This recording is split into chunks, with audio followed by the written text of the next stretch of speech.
Now we will move for the next learning outcome, that is effect of temperature on the conductivity of p and n impurities. So let us start the effect of temperature on the conductivity if there is p-type or n-type semiconductors. The effect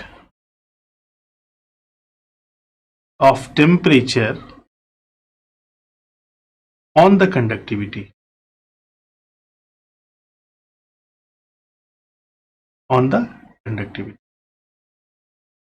ये topic है जिसके बारे में हमको ये जानना है कि कंडक्टिविटी पे जब हम टेम्परेचर वेरिएशन करते हैं तो उसका क्या असर पड़ता है। तो सिंपल सी बात है, हम एक्सट्रिंसिक की ज्यादातर बात कर रहे हैं, तो एक्सट्रिंसिक में क्या इसका असर पड़ेगा। कोई भी आप सेमीकंडक्टर ले लें, suppose this is an type semiconductor, कोई भी एक सेमीकंडक्टर लो, चाहे पी टाइप सेमी ले लो या एन टाइप सेमी ले लो। एन टाइप सेमीकंडक्टर में आप ये जानते हो कि at 0 kelvin it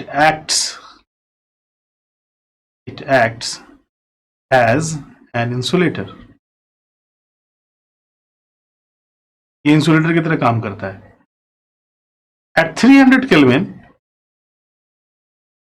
it acts as conductor.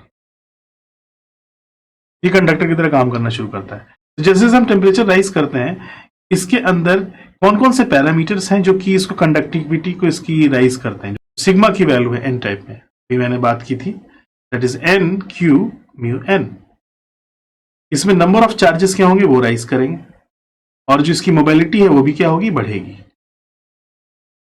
तो अगर ये दोनों चीजें बढ़ेंगी तो हमारी कंडक्टिविटी का पैरामीटर क्या होगा, वो राइज करेगा। तो हम अगर इससे लेकर कोई ग्राफ ड्रॉ करें, suppose this is your y axis and this is your x axis, इस एक्सिस पर हम ले रहे हैं टेम्परेचर और इस एक्सिस पर हम ले रहे हैं कंडक्टिविटी।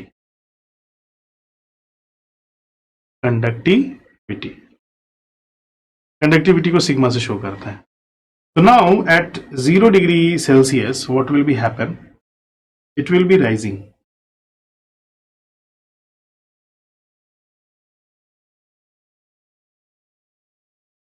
ये मैक्सिमम तक राइज करता है। तो 0 डिग्री पर देखिए, सिंपल सी बात है, कोई कंडक्शन नहीं होगा, कंडक्टिविटी 0 होगी। लेकिन जब हम 300 पर जाएंगे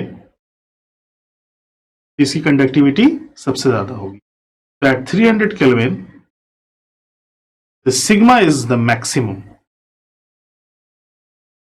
सिग्मा हमारा मैक्सिमम होता है, ये सबसे ज्यादा होता है। तो इस वक्त ये कंडक्टिविटी की वैल्यू बहुत ज्यादा होती है। Now further if we raise the temperature from 0, your temperature is between from 0 to 300 Kelvin. आप टेम्परेचर बढ़ा रहे हैं, your n is rising, number of electron and hole pairs, number of electron आपके बढ़ रहे हैं। तो नंबर ऑफ इलेक्ट्रॉन बढ़ने की वजह से हमारी मोबिलिटी भी क्या होती है, राइज करती है। तो फ्रीली उसमें मूव करते हैं क्योंकि हमारे पास स्पेस होता है। तो फ्रीली मूव होने की वजह से हमारा सिग्मा एन भी क्या होता है, राइज कर, ये बढ़ता है। अब हम क्या कर रहे हैं, we are moving to suppose some Curie temperature, some critical temperature, या कुछ और ज्यादा टेम्परेचर की तरफ हम बढ़ते हैं। तो now when you increase this value from 300 kelvin, more than 300 kelvin, and suppose this TC Curie temperature, तो अगर हम इस टेम्परेचर के बीच में जाने की कोशिश करेंगे तो क्या होगा, you are increasing this temperature, simple number of electrons are rising. Number of electron के बढ़ने की वजह से साथ साथ नंबर ऑफ होल्स भी क्या होंगे, वो भी राइज करेंगे। यानी कि जो मेजॉरिटी कैरियर है वो तो बढ़ ही रहा है, साथ साथ माइनॉरिटी कैरियर भी क्या होगा, वो भी राइज करेगा, माइनॉरिटी कैरियर भी राइज करेगा। तो इसके बढ़ने की वजह से, मेजॉरिटी और माइनॉरिटी कैरियर के बढ़ने की वजह से जो मोबिलिटी है वो घटने लगती है। मोबिलिटी ऑफ होल्स भी इसमें इसका कॉन्सेप्ट आने लगेगा। तो जब ये चीज होगी, यानी कि मोबिलिटी ऑफ इलेक्ट्रॉन घटने लगेगी, तो सिंपल सी बात है, जो हमारे कंडक्टिविटी है वो क्या होगा, वो डिक्रीज करेगा, वो घटना शुरू हो जाएगा। तो as you increase this temperature, what will be happen, it goes to the maximum and it will be move downward, ये यहां से मूव करना शुरू, और इसके बाद तक यहां पर आकर ये फिक्स हो जाएगा। This will be your sigma minimum. तो इस टेम्परेचर पर, जिसको हम लोग क्यूरी टेम्परेचर या आप कोई और भी नाम भी दे सकते हो, तो अगर हम इस टेम्परेचर की बात करें तो इस टेम्परेचर पर, क्यूरी टेम्परेचर पर यह देखा गया है कि अगर मान लो नंबर ऑफ इलेक्ट्रॉन है वो बढ़े तो साथ साथ नंबर ऑफ होल्स भी बढ़े, मेजॉरिटी भी बढ़ा और माइनॉरिटी भी बढ़ा। ऑलरेडी माइनॉरिटी था उसमें भी, इस टेम्परेचर बढ़ने से और बढ़ गया। तो इसका मतलब concentration of electron, concentration of hole, particular इस टेम्परेचर पर, at particular this temperature, at TC temperature,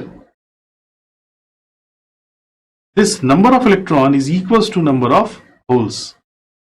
जो आपका एन टाइप सेमीकंडक्टर है उसमें ये दोनों कंसंट्रेशन लगभग बराबर हो जाती है, लगभग बराबर होती है। हम इसको बिल्कुल इक्वल नहीं कह सकते हैं, लगभग बराबर होती है, approximately equals to number of holes. तो ये जो कंसेप्ट आया नंबर ऑफ इलेक्ट्रॉन और नंबर ऑफ होल्स के बराबर होने का, ये किस में आता है? इंट्रिंसिक में आता है। This is equals to p, this is equals to Ni। और इंट्रिंसिक कंसंट्रेशन के हिसाब से जो कंडक्टिविटी है वो तो उसकी तो कम होती है। जो conductivity of n type semiconductor है वो तो बहुत ज्यादा है, conductivity of p type semiconductor बहुत ज्यादा है, conductivity of intrinsic semiconductor low होती है। तो conductivity of intrinsic semiconductor low होने का मतलब क्या है?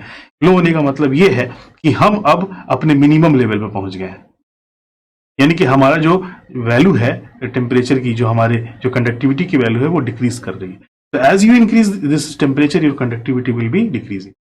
300 केल्विन तक तो सब कुछ सही रहता है, इसलिए हम लोग इसी बीच में ऑपरेट करते हैं, और उसके आगे के बाद से धीरे धीरे कंडक्टिविटी राइज घटने लगती है। अब मान लो अगर हम इस टेम्परेचर से आगे बढ़े, तो इस टेम्परेचर से आगे बढ़ेंगे तो क्या होगा? हमने कंसंट्रेशन तो इक्वल कर दी है, लेकिन जब अगर हम इस टेम्परेचर से आगे बढ़ेंगे तो फिर नंबर ऑफ चार्जेस बढ़ने लगेंगे, फिर एन में या पी टाइप सेमीकंडक्टर में नंबर ऑफ इलेक्ट्रॉन हमारे राइज करने लगेंगे, तो फिर हमारी कंडक्टिविटी बढ़ेगी। So we always try to operate at the room temperature, और या हम उससे थोड़ा सा आगे के इसमें हम लोग कोशिश करते हैं ताकि हमारी जो कंडक्टिविटी है वो मैक्सिमम लेवल पर काम करे। सो प्रैक्टिकली ये कोशिश रहती है कि हम लोग जो हैं उसको ऑपरेट कराएं इसमें eight the room temperature condition. इसलिए ज्यादातर जितने भी कैलकुलेशंस आप देखेंगे या जितने भी आप प्रैक्टिकल एप्लीकेशन देखेंगे, that was on eight the room temperature, because at that condition your conductivity is maximum. So this was all about the effect of temperature on the conductivity. Okay students, we have achieved our third learning outcome, that is the effect of temperature on the conductivity of p and n impurities or semiconductors, जिसमें हमने ये देखा कि जब हम temperature rise करते हैं तो किस हिसाब से उसकी कंडक्टिविटी में वेरिएशंस आते हैं। आई होप कि आपको ये सारी चीजें समझ में आई होंगी। Let's we have a knowledge check.